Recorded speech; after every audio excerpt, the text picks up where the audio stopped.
Follicles అంటే ఏంటి? దాంతో మనం ఫర్టిలిటీని ఎలా చూసుకోవాలి? అసలు ప్రెగ్నెన్సీకి ఆ ఫాలికల్స్ అనేది హెల్ప్ఫుల్ అవుతాయా లేదా? నేను doctor Sushruta, Kurnool fertility specialist. So యాక్చువల్గా ఏంటి, ప్రతి ఆడవాళ్ళల్లో పుట్టినప్పుడే కొన్ని ఫాలికల్స్ అనేది ఫామ్ అయ్యి వస్తాయి అన్నమాట. పెద్ద మనిషి అయిన తర్వాత ఆ ఫాలికల్స్ అనేది పెరుగుకుంటూ దాని నంబర్లో ఒక్కొక్క నెలకి ఒక్కొక్క ఫాలికల్ అనేది పెద్దగా ఫామ్ అయిపోయి రిలీజ్ అవుతూ ఉంటుంది. సో అలా సంవత్సరం దాటుతూ ఉన్నప్పుడు మనకి కొన్ని ఎగ్స్ అనేది పోతూ ఉంటాయి అన్నమాట.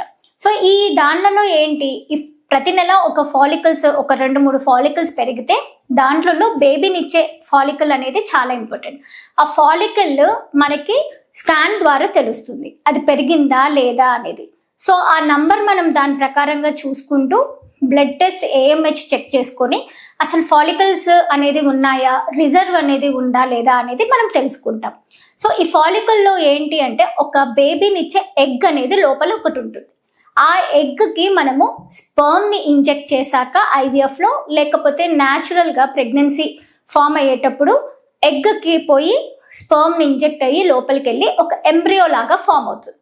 సో ఇలాంటి ఎగ్స్ అనేది మనకి లేకపోతే ఏమవుతుంది అంటే, బేబీనిచ్చే ఎగ్స్ అనేది లేకపోతే ప్రెగ్నెన్సీ వచ్చే అవకాశం అనేది చాలా వరకు తక్కువ ఉంటుంది. సో కౌంట్ అనేది కూడా చాలా వరకు ఇంపార్టెంట్.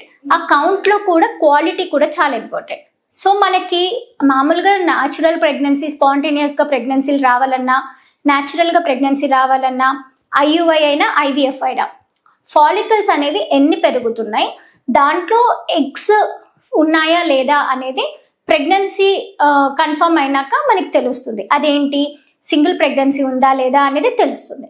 సో ఇది స్పాంటేనియస్గా న్యాచురల్గా ట్రై చేసేటప్పుడు.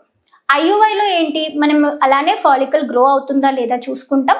ఎగ్ రిలీజ్ చేసేటట్టు చేసి మనం IUI శాంపుల్ని గర్భసంచిలోకి రిలీజ్ చేస్తాం.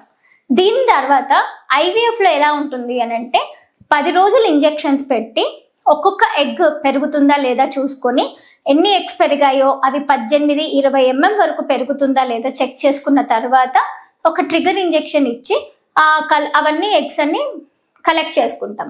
కలెక్ట్ చేసుకున్నాక హై అండ్ మైక్రోస్కోప్లో ఒక్కొక్క ఎగ్ని మనం చూసుకొని దాంట్లో బేబీనిచ్చే ఎగ్ క్వాలిటీ ఉందా లేదా, అంటే మెచ్యూర్డ్ ఎగ్స్ ఉన్నాయా లేదా చెక్ చేసుకున్న తర్వాత స్పర్మ్స్ని వాష్ చేసి ఆ ఎగ్లోకి మనము స్పర్మ్ని ఇంజెక్ట్ చేస్తాం. ఇది ఇంజెక్ట్ చేయడం తర్వాత 5 days ఎంబ్రియో ఫామ్ అవుతుందా లేదా అనేది మనం మైక్రోస్కోప్లో స్టడీ చేస్తాం. ఇదంతా జరిగేది ఎక్కడ అంటే IVF ICSI ల్యాబ్లో జరుగుతాయి. ఇలా చేసిన తర్వాత మనకి ఎంతవరకు క్వాలిటీ ఎంబ్రియోస్ ఫామ్ అవుతున్నాయి, లేకపోతే అంతకుముందు ఎంతవరకు క్వాలిటీ ఎగ్స్ వచ్చాయి అనేది మనకి తెలిసిపోతుంది అనమాట. సో దీన్ని బట్టి మనము ఏదైనా కానీ క్వాలిటీ ఉందా లేదా చెక్ చేసుకోవడానికి హెల్ప్ఫుల్గా ఉంటుంది. కానీ ఫాలికల్స్ ఎక్కువ ఉన్నాయి కదా, సో బేబీస్ కూడా ఎక్కువ వస్తాయన్న అవకాశం అది కాదు. ఫాలికల్స్ ఎన్నున్నా కానీ దాన్ని తీసాక మనకి దాంట్లో బేబీనిచ్చే ఎగ్స్ ఉన్నాయి లేదా చెక్ చేసుకోవడం వరకే మనకు తెలుస్తుంది. సో ఇదన్నమాట. సో ఫాలికల్స్ ఒకవేళ ఇప్పుడు నీటి బుడగల సమస్య ఉన్నప్పుడు, లేకపోతే ఎండోమెట్రియోసిస్ అట్లాంటి కండిషన్స్లో ఉన్నప్పుడు అక్కడ ఫాలికల్స్, నీటి బుడగల సమస్యలు ఫాలికల్స్ అనేది ఎక్కువ పెరగచ్చు.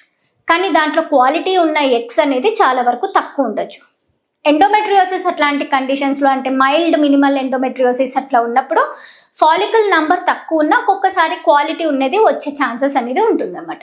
సో ఇలాంటివి మనకి డౌట్స్ ఏమన్నా ఉన్నప్పుడు మీరు ఒక ఫాలికులర్ స్టడీ చెక్ చేసుకున్న తర్వాత మీ ఫాలికల్ అనేది పెరుగుతుందా, తర్వాత పెరిగిన తర్వాత 18 mm వరకు పెరుగుతుందా, ఇంకా తర్వాత అది పగిలిపోతుందా లేదా అనేది చెక్ చేయడం చాలా ఇంపార్టెంట్.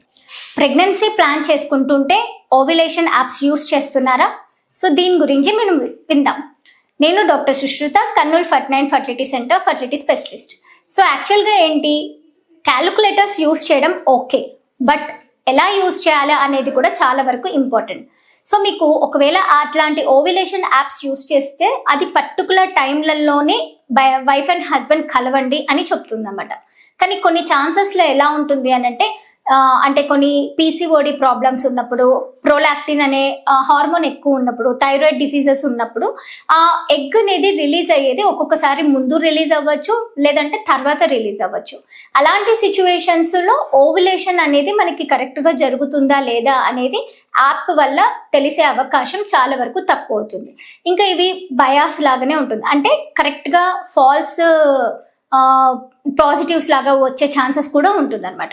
సో యాప్స్ యూస్ చేసుకున్నా కానీ దాంతో పాటే మనము ఓవులేషన్ జరుగుతుందా లేదా అనేది ఫాలిక్యులర్ స్టడీ అయితేనే బెస్ట్. సో ఫాలిక్యులర్ స్టడీలో మనం ఏం చేస్తాము, ఓవ్యులేషన్ అవుతుందా లేదా అనేది ఫస్ట్ అసలు ఎగ్ పెరుగుతుందా లేదా, ఎగ్ రప్చర్ అయిందా లేదా అనేది చూసుకుంటాం. So 10th day, 12th day, 14th day ఈ 3 days మనం ట్రాక్ చేసుకుంటూ ఫాలికల్ పెరుగుతుందా లేదా అనేది లైవ్గా చూసుకుంటాం. ఇంకోటి ఫాలికల్ రప్చర్ అయిందా లేదా అనేది చూస్తాం. కానీ యాప్ ద్వారా మనకు అలాంటి సిచ్యువేషన్స్ అనేది ఉండదు.